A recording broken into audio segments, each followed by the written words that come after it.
Hi guys, welcome back to my channel. ഇന്ന് നമ്മൾ chicken സൂപ്പാണ് ഉണ്ടാക്കുന്നത്. വളരെ ഈസിയാണ്, പെട്ടെന്ന് തന്നെ നമുക്ക് ഉണ്ടാക്കിയെടുക്കാൻ പറ്റുന്നതാണ് കേട്ടോ. അതിനായി 400 ഗ്രാം ചിക്കൻ ഒരു കപ്പ് വെള്ളത്തിൽ ഉപ്പും ചേർത്ത് 15 മിനിറ്റ് വേവിച്ചെടുക്കാം.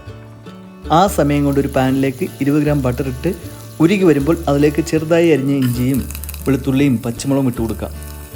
അത് ബ്രൗൺ നിറമാകുമ്പോൾ അതിലേക്ക് ചെറുതായി അരിഞ്ഞ ഒനിയൻ പീസ് ഇട്ട് ആവശ്യത്തിന് ഉപ്പും ചേർത്ത് ഉള്ളി ഒന്ന് വാട്ടിയെടുക്കാം. ഇനി ഇതിലേക്ക് ക്യാരറ്റ് അരിഞ്ഞത് ചേർത്ത് ഒന്ന് വാടുന്നത് വരെ ഇളക്കി കൊടുക്കാം. നമ്മുടെ ചിക്കൻ ഇവിടെ വെന്തിട്ടുണ്ട്. ചിക്കൻ പീസസ് ഒരു പാത്രത്തിലേക്ക് മാറ്റി ചിക്കൻ വേവിച്ച് വെള്ളം നമുക്ക് വെജിറ്റബിൾസിലേക്ക് ഒഴിച്ചു കൊടുക്കാം. ഇത് മൂടി വെച്ച് 5 മിനിറ്റ് ലോ ഫ്ലെയിമിൽ തിളപ്പിക്കാം.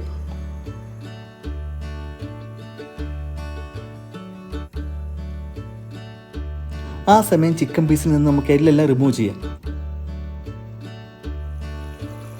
ക്യാബേജ് നീളത്തിലരിഞ്ഞത് ഇട്ട് കൊടുക്കുക.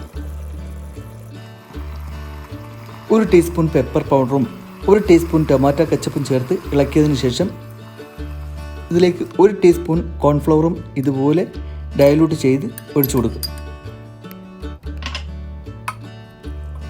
ഇനി നമുക്ക് ചിക്കൻ ഇട്ട് കൊടുക്കാം. ഇനി ഇതിലേക്ക് ഒരു മുട്ട കൂടി പൊട്ടിച്ചൊഴിച്ച് കുറച്ച് മല്ലിയില കൂടി ഇട്ട് ഒന്ന് തിളപ്പിച്ചതിന് ശേഷം ഫ്ലെയിം ഓഫ് ചെയ്യാം. ചിക്കൻ സൂപ്പ് റെഡി ആയിട്ടുണ്ട്. ഇനി നമുക്കത് സെർവിങ് ഡിഷിലേക്ക് മാറ്റാം.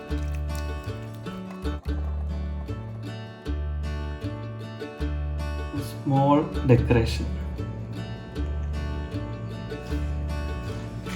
വീഡിയോ ഇഷ്ടമായി ലൈക്ക് ചെയ്യാനും ഷെയർ ചെയ്യാനും കമൻറ്റ് ചെയ്യാനും മറക്കരുത്. All of you take care. Bye bye.